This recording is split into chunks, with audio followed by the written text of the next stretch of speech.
everybody, welcome back to Cheryl's Creations. Um, if this is your first time stopping by, welcome. If you've been here before, welcome back. I love having folks join in and see what's happening in the workroom. Um, I actually have several things happening today. Um, let me let me show you my bucket. See all of this? These are parts and pieces to several different projects. Sometimes I decide that I'm in the mood to crochet the pieces, and then other times it's assembly day. So I'm going to show you what kind of pieces I have, and then once I get them all assembled, maybe tomorrow, I should have them all done, and then I can show you what they look like instead of just pieces. So, um, let me show you what I got. This is going to be. Should we guess? Should we? But this is going to be a giraffe. So I've got a body, and I've got some feet. I've got some ears. There's another foot. There's one of the horns that kind of go on top. This is the muzzle for the nose.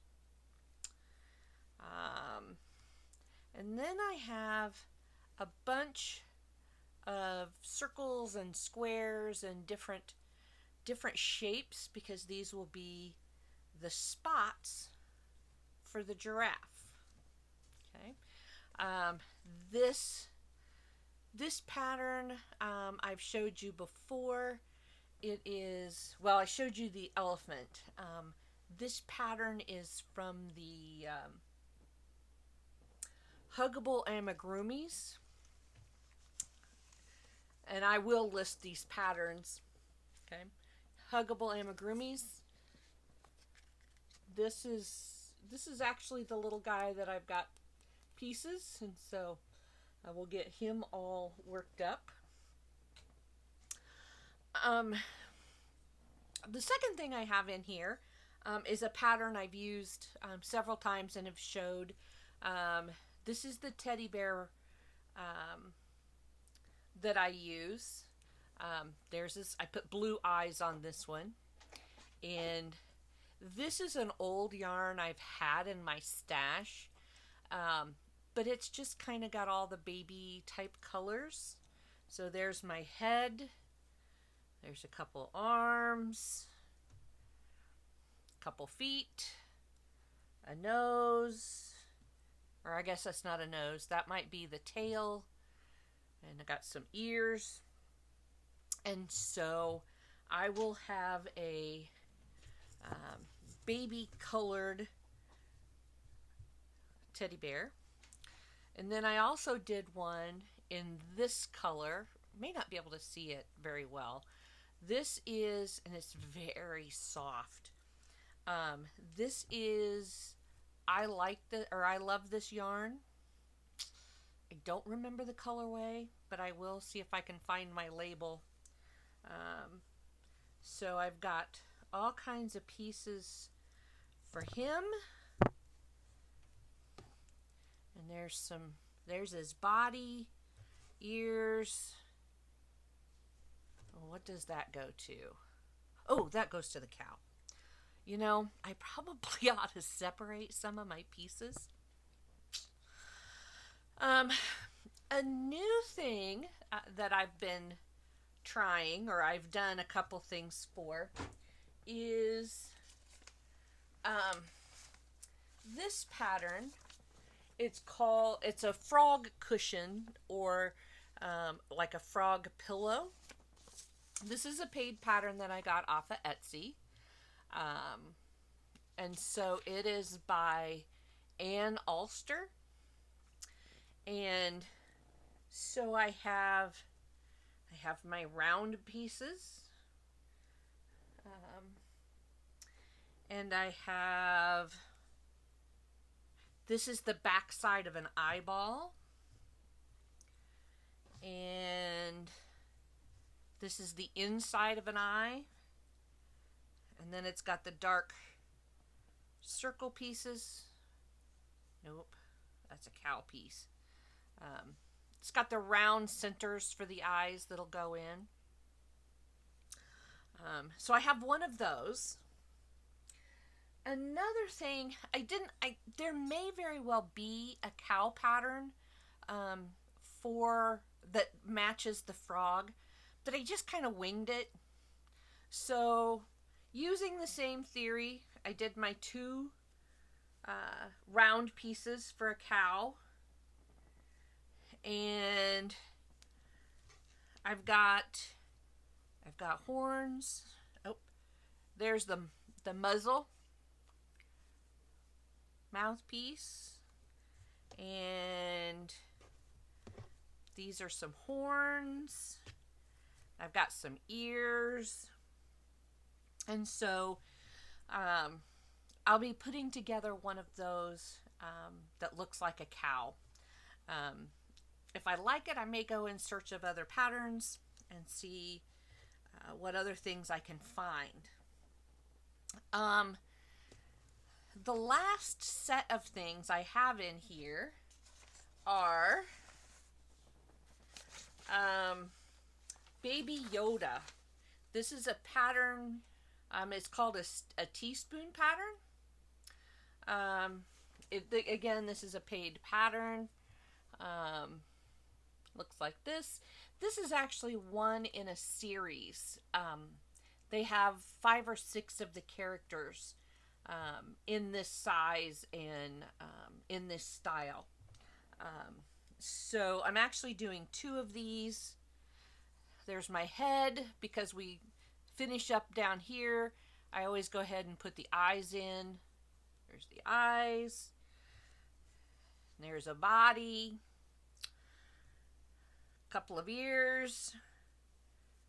It gets 2 arms. And it gets a jacket. So here's his little jacket. And I'll have to put a little button on it, but all I have to do for the jacket is weave in my ends.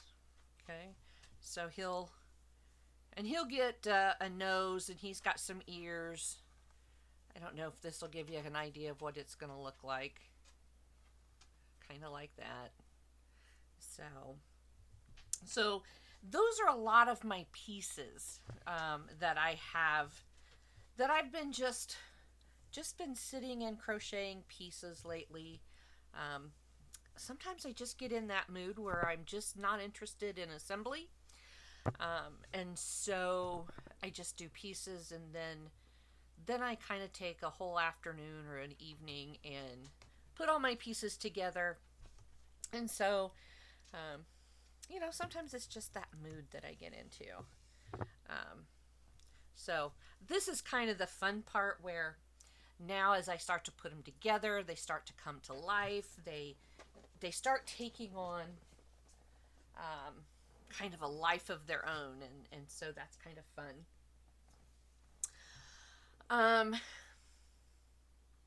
I did some more yarn dyeing. The grandkids were here last weekend, and so I dyed some cotton. This is 100% cotton. It's off of, I believe it's Sugar and Cream. I bought one of the big bundles. I think it's 14 or 15 ounces. I split it up into 3-ounce bundles, and I let my grandkids pick their own colors. So my 6-year-old grandson chose red, orange, and yellow. And so this is how his turned out. I love how it shows some of the yellows, and it's got spots where it shows more of the oranges. I told him I'd make maybe some little dinosaurs out of it. Could probably get a couple of the small palm size or a little bit bigger dinosaurs or raptors are generally red. So, but this is, and he put his colors in. He kind of patted it to make sure he got his colors where he wanted it. And so this is, and again, this is tie-dye using the, like the tie-dye kits you can get at Walmart or Joann's or Hobby Lobby or Michael's, just about anywhere. And so that's his. My granddaughter was going to take hers home, but I wasn't quite ready for her to. So I got hers out of the chunk, and I rolled hers. I want to put it in a cake before she takes it, but she chose purple and a blue and a pink. I don't see a whole lot of the pink. I think it got absorbed in with some of the purples. But this is really cool. I love how this one turned out. She's the granddaughter that's learning to crochet, so I'm not sure what she's going to do with it. But she's anxiously waiting to take it home and make something out of it. Okay. Then I experimented with some more, and I wanted to have kind of a speckled kind of look. And so this is how mine turned out. I did 2 bundles of this, so I have about 6 ounces. I'm not sure what I'm going to do with it yet. It almost looks a little dishwater dingy where some of the purples and the blues faded in. So sometimes I look at it and I really like what I see. And then sometimes I look at it and think, ooh, it's real dingy. So, but I'll get it put into a cake and I'll work with it. And this is the other piece. So I did them together in the same bucket with the same process. I like how it has the different colors. And basically what I did was I took the leftover dye that was in the bottles that the kids didn't use. So I had 6 different colors, and I basically sprinkled them on the yarn and let it sit and soak in. I heat set it in the microwave, and so yeah, I can't wait to kind of, it'll be next week before I get to that. I got some other things on my plate for this week, but I can't wait to see how those work up into a project. I might have enough of the speckle to do a teddy bear or a small teddy bear. I might do a unicorn. Maybe that's what I'll do. I'll do a speckled unicorn with this and see how that turns out. So I have that. My other piece of, I'm not even sure where it went. I had tie-dyed some pink a while back, and I really didn't like the way it turned out. I was looking to see if I could see if it was hanging around somewhere, and I don't see it. And so I took it back and I re-dyed it with a darker purple, and I really like how it turned out. But you got to keep your husbands away from your dye pots, because I was rinsing it and I was talking to him, and he says, well, why don't you just do this? And he takes a wooden spoon and he starts to stir my yarn in this pot that's, you know, chunked and you know, you if you don't love him, you gotta choke him, because when he stirred it with a spoon, it made it a mess. Not the color. The color is beautiful, um, but you know how, you get the circles. Well, it's not quite a circle, and I was going to use some for a project a couple days ago, and so I started to untangle it. It took me 5 hours to untangle. I think it was 3 or 4 ounces. I think it was 4 ounces of um, a fingering weight. I think it's a little heavier than a fingering weight. Um, and so we had to lay some ground rules. He's no longer able to touch my yarn as I'm dyeing it, um, or else I'll have to start whacking him with a wooden spoon on the back of his hands or something. But I'll get that second piece of it unwound, and I'll do something kind of cool, as I'm kind of toying with the whole dye process. My hope is maybe eventually I'll open a Etsy shop. If you're watching, give me your opinions on Etsy shops. I know several people, the stuff they show, they'll put in and they sell. I'm not opposed to doing that. It's just that I'm not real familiar with the sell process. I buy from Etsy, but selling is not something I've done. So if you have an opinion on Etsy shops, I'd love to hear it. But I also think I might want to start adding some hand-dyed yarns